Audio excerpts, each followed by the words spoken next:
Grippe, toux, allergies et bien d'autres maux encore sont le lot quotidien des Librevillois en cette période de saison sèche. En effet, celle-ci se caractérise généralement au Gabon par des vents froids et humides avec une absence totale ou partielle de pluie, favorisant de façon singulière la montée de la poussière sur les voies non bitumées. Une situation à l'origine des maladies de saison dont sont victimes actuellement plusieurs personnes. Le motif de consultation le plus fréquent, c'est la toux.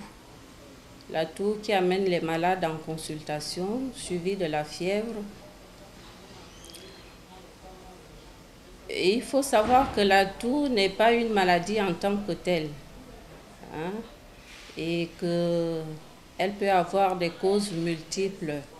Et particulièrement en saison sèche, nous avons la poussière, hein, donc la toux peut être d'origine allergique. Pour minimiser au mieux l'impact des désagréments dus à cette période particulière sur la santé des populations, le docteur Nsiakwe, bienvenue, donne ici quelques conseils d'usage. Les sujets qui se savent vraiment allergiques, les sujets atopiques, doivent pouvoir, pendant cette période de saison sèche, consulter leur médecin.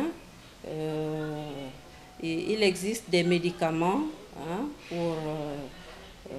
efficaces pour se prévenir les complications. À cheval sur l'équateur, le Gabon bénéficie toute l'année d'un climat chaud et humide.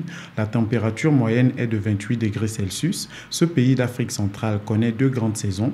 La grande saison sèche, la grande saison de pluie qui va de la mi-février à la mi-mai et la grande saison sèche qui va de la mi-mai à la mi-septembre. Deux autres petites saisons s'alternent tout au long de l'année. Il s'agit de la petite saison sèche qui va de la mi-décembre à la mi-février et la petite saison des pluies de la mi-septembre à la mi-décembre.